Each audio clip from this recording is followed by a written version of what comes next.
J'ai l'habitude de dire que ma carrière n'est pas exemplaire, mais qu'elle est un exemple de ce que permet l'armée de l'air et de l'espace.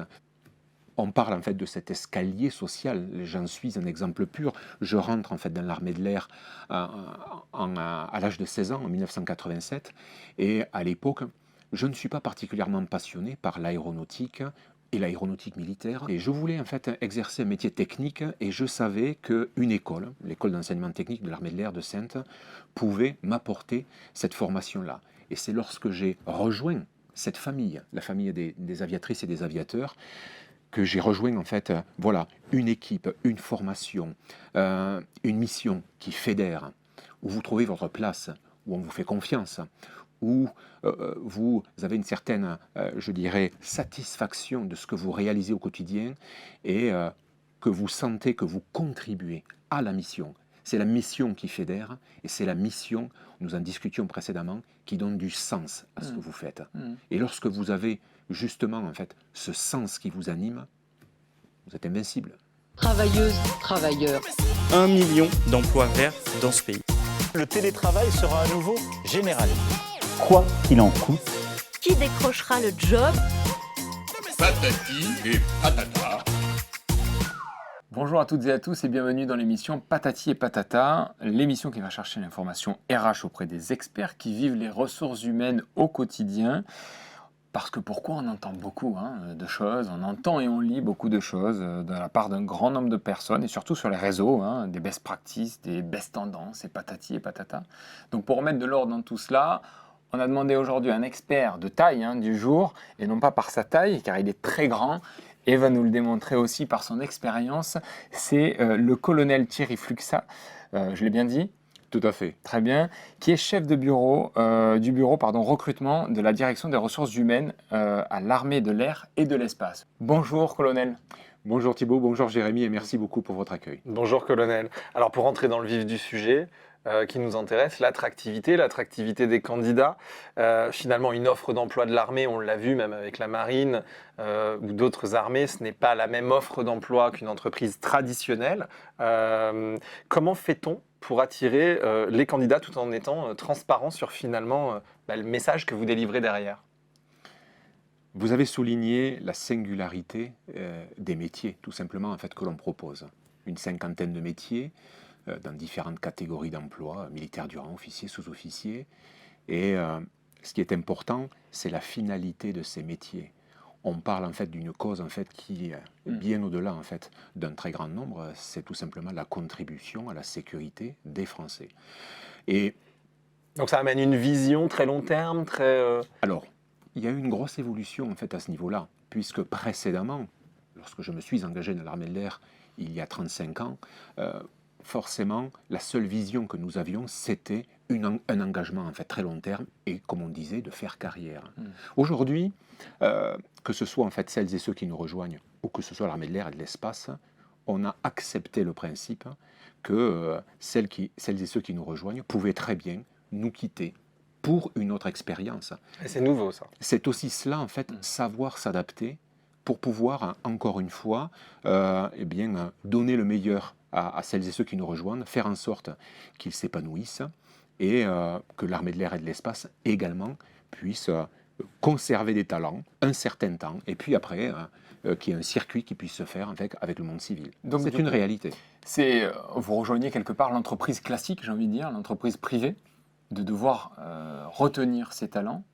Est-ce que du coup vous fonctionnez comme une entreprise privée? Est-ce que vous avez des actions pour retenir vos talents? Alors, il va de soi que ce soit sur la formation initiale, formation continue, qui est réalisée gratuitement. Les personnels sont payés pendant ces formations. Aujourd'hui, on propose même de participer au financement en fait, de ces études. C'est ce qu'on appelle l'allocation financière spécifique de formation, où on vient contribuer au financement d'un BTS, DUT, licence ou master, pendant 1-2 ans, c'est des montants quand même en fait, de 4 000 à 15 000 euros en fait, pour la partie cyber. Donc on vient accompagner ces jeunes dans l'armée de l'air et de l'espace et il va de soi que notre intérêt, c'est de les fidéliser et qu'ils restent tout au long de leur carrière en gravissant, si je Cette puis phase dire, en fait, cet carrière. échelon. Exactement. Un peu comme vous, finalement, parce qu'on peut prendre en exemple, finalement, votre carrière et voir que vous avez gravi tous les échelons. Alors, dites-nous-en peut-être un petit peu plus à ce sujet. Alors, j'ai l'habitude de dire que ma carrière n'est pas exemplaire, mais qu'elle est un exemple de ce que permet l'armée de l'air et de l'espace. C'est joliment dit. On parle en fait de cet escalier social. J'en suis un exemple pur. Je rentre en fait dans l'armée de l'air à l'âge de 16 ans, en 1987. Et à l'époque, je ne suis pas particulièrement passionné par l'aéronautique et l'aéronautique militaire. Qu'est-ce qui vous a attiré du coup?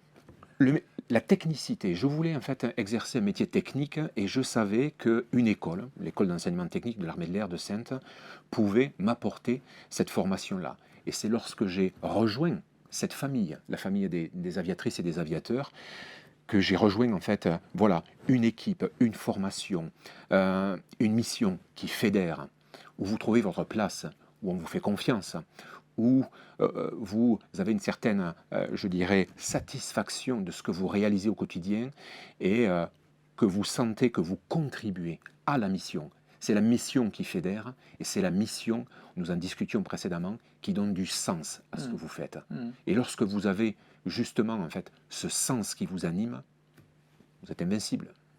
Donc vous, de suite, vous intégrez le modèle finalement en ayant du sens et vous gravissez donc les échelons les uns après les autres. Alors ça a pris combien de temps dans votre carrière, enfin les grandes étapes? Vous voyez, en fait, à l'époque, dans cette école-là, nous ne passions pas le bac, donc en fait, je commence une carrière de sous-officier, j'arrive en unité opérationnelle et puis très rapidement, j'apprends que je peux, à travers une passerelle, un concours, devenir officier. C'est ce que je décide de faire.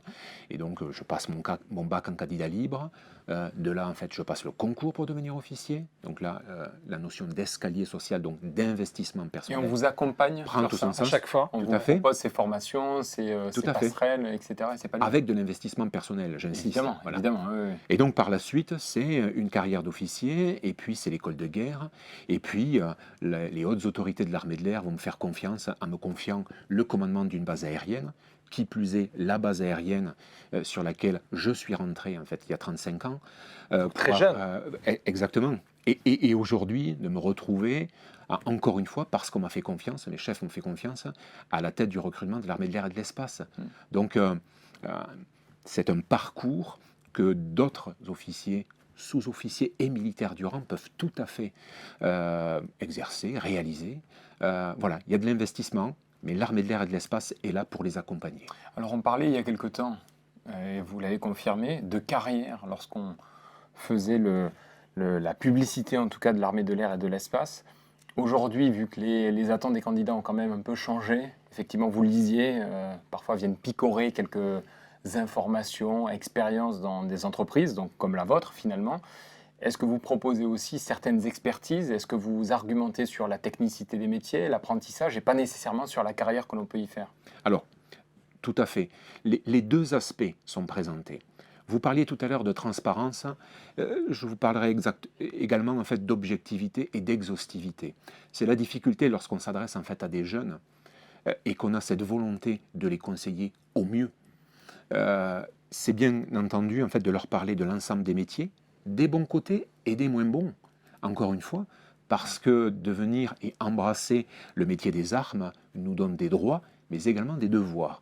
Et donc du coup, c'est de savoir présenter, comme vous le disiez tout à l'heure, en fait, en toute transparence, tout le panel de ces métiers-là, bien faire comprendre à nos jeunes que quand ils s'engagent pour rejoindre les forces armées, ce n'est pas anodin.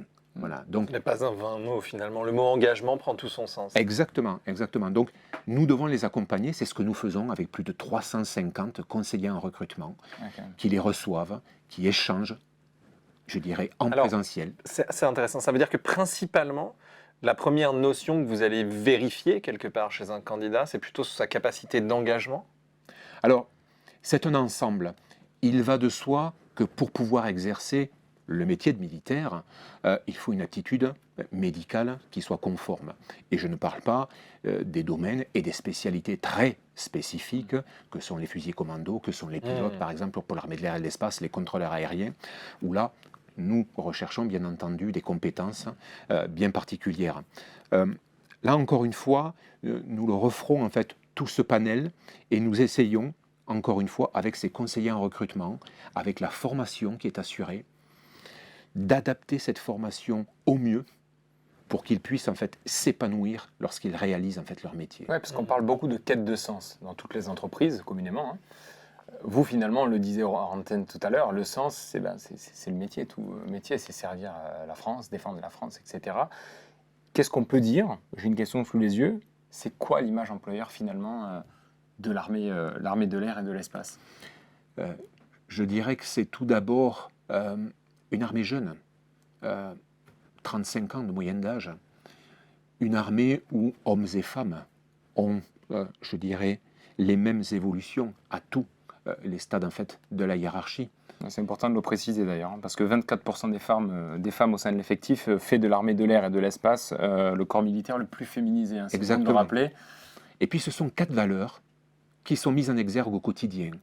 Le respect, je dirais l'intégrité, c'est-à-dire cette confiance absolue dans son camarade qui fait que l'équipe est soudée et qu'on peut aller en fait, je dirais n'importe où sur la planète, mener une mission et l'objectif sera atteint. C'est le sens du service et c'est surtout l'excellence. Quelques exemples très concrets pour mettre en exergue en fait ces qualités en fait qui caractérisent l'armée de l'air et de l'espace.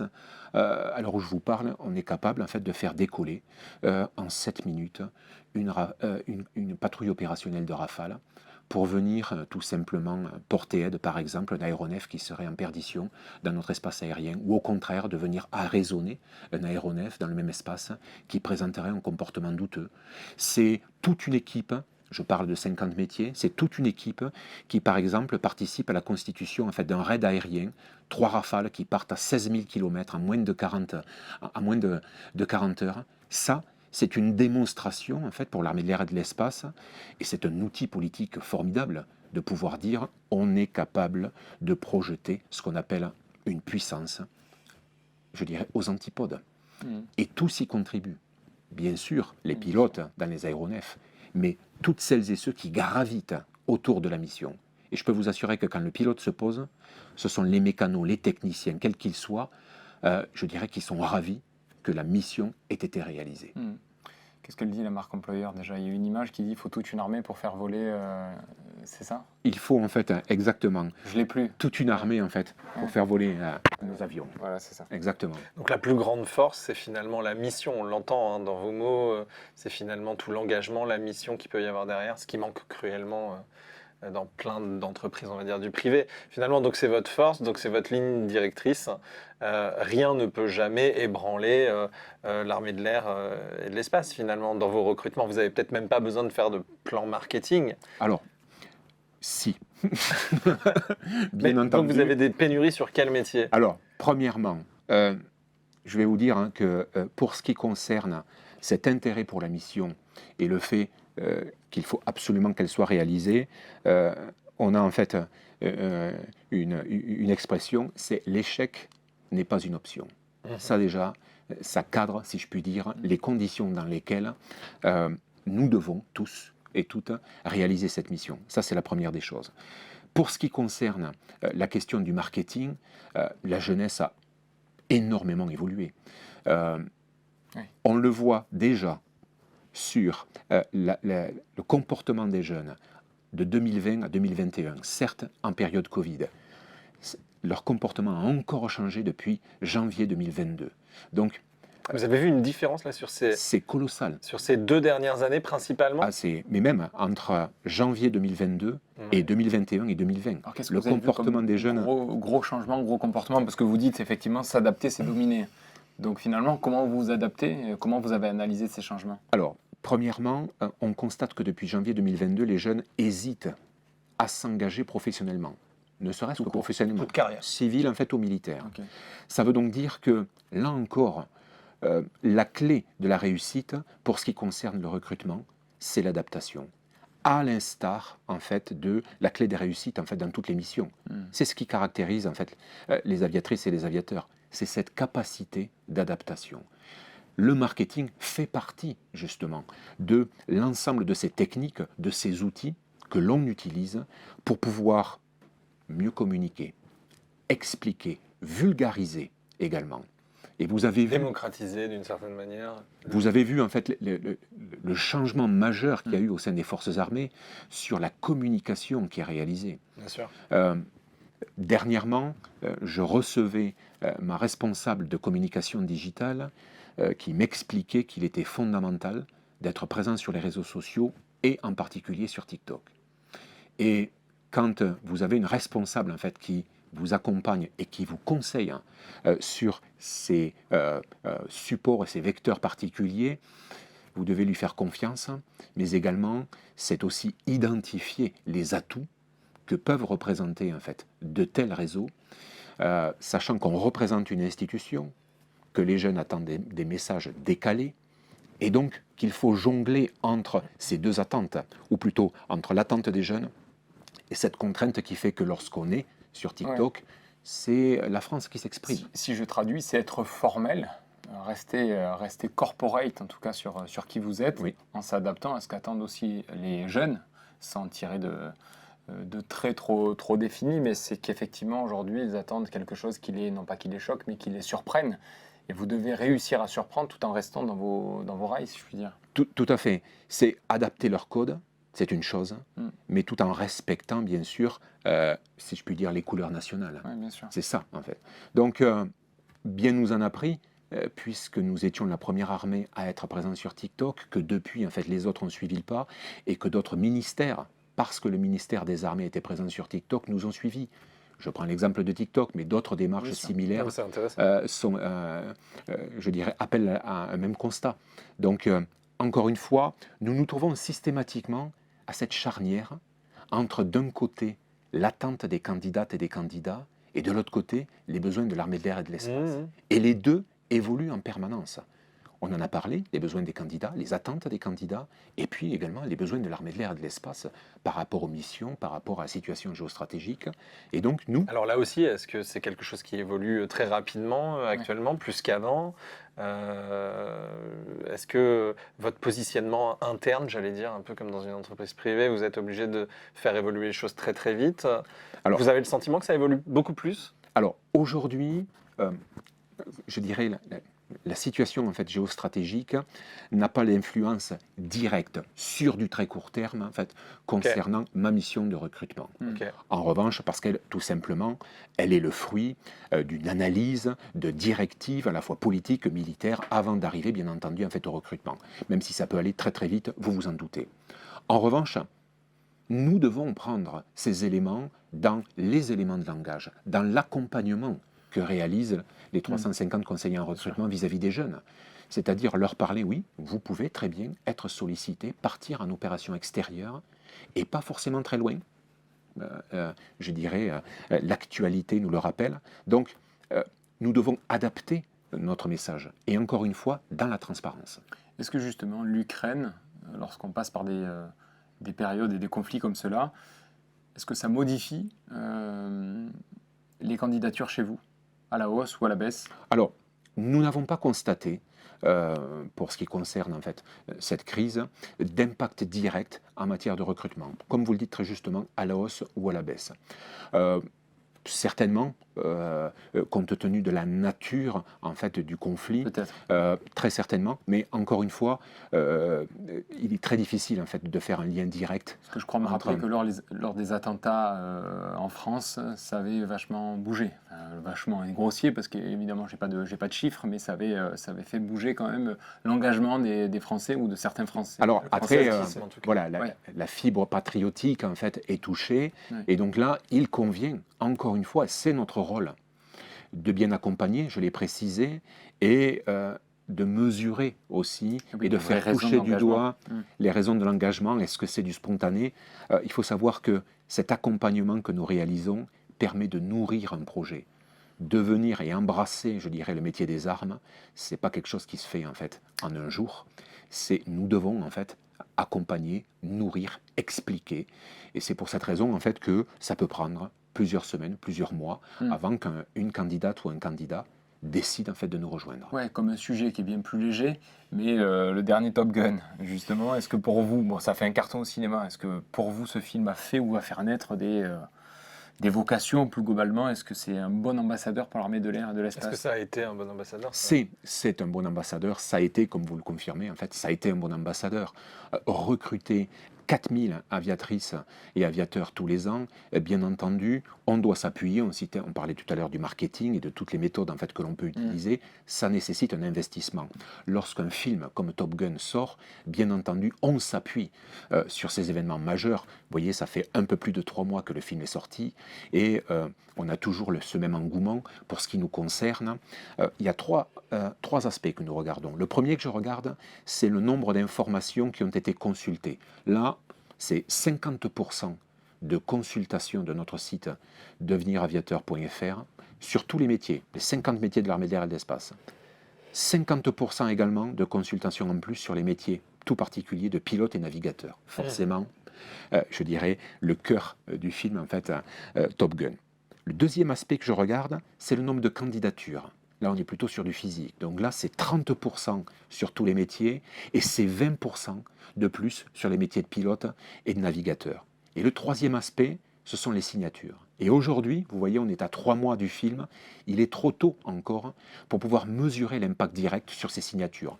Elles devraient arriver, on devrait mesurer cet impact d'ici la fin de l'année. D'accord. Donc, la réponse est un oui teinté d'attente. Exactement, Ok. c'est un oui d'attente. En tout cas, c'est très intéressant parce que vous jugez de ses performances, vous le regardez avec détail, vous en parlez vraiment d'une manière traditionnelle en marketing, donc c'est très intéressant de le constater. Tout à fait. Mais on rappelle aussi aux jeunes qu'un film, fut-il en fait, je dirais, réalisé avec de nombreux effets spéciaux, reste un film, comme les jeux en fait, virtuels, ainsi de suite, et que rejoindre le métier des armes est bien réel. Donc là aussi, l'accompagnement... Ça permet peut-être de démocratiser finalement c'est vrai. Le cockpit. C'est vrai, exactement. Comment vous imaginez finalement l'armée de l'air et de l'espace en termes de recrutement, bien évidemment, dans les 5 prochaines années? En 2-3 mots. Hein, très difficile de se prononcer là-dessus, tout simplement parce que je pense que l'évolution du recrutement est à l'heure actuelle fulgurante, que ce soit par le comportement en fait, de nos jeunes, déjà, l'évolution des forces armées aussi, mais comportement en fait, des jeunes. Et donc du coup, je pense que le secret et ce qui va perdurer dans les années à venir de façon certaine, c'est une entité de recrutement qui ne saura pas garder sa capacité d'adaptation, alors c'est sûr, elle sera vouée à l'échec dans la mission de recrutement. Et si je peux me permettre de m'adresser à la jeunesse qui nous regarde, c'est de leur dire qu'ils ne doivent rien s'interdire. Tout est permis, il faut oser en fait, comme j'ai pu le faire. Deuxièmement, il va de soi que, comment dirais-je, cet escalier social que j'ai pu mentionner tout à l'heure, il est à leur portée, quel que soit leur profil, quelles que soient en fait leurs origines sociales, ils peuvent tout à fait réussir. Et on les accompagnera pour pouvoir tout simplement construire leur projet s'ils veulent rejoindre l'armée de l'air et de l'espace. Merci beaucoup d'avoir ouvert les portes quelques minutes du recrutement au sein de l'armée de l'air et de l'espace. C'était très intéressant. Merci colonel. Merci colonel. Thierry Fluxa, donc on a passé un très bon moment et merci beaucoup pour votre présence et vos explications. Jérémy Thibault, merci beaucoup à vous. Merci, à bientôt. Merci. Travailleuses, travailleurs. 1 million d'emplois verts dans ce pays. Le télétravail sera à nouveau généralisé. Quoi qu'il en coûte. Qui décrochera le job? Patati et patata.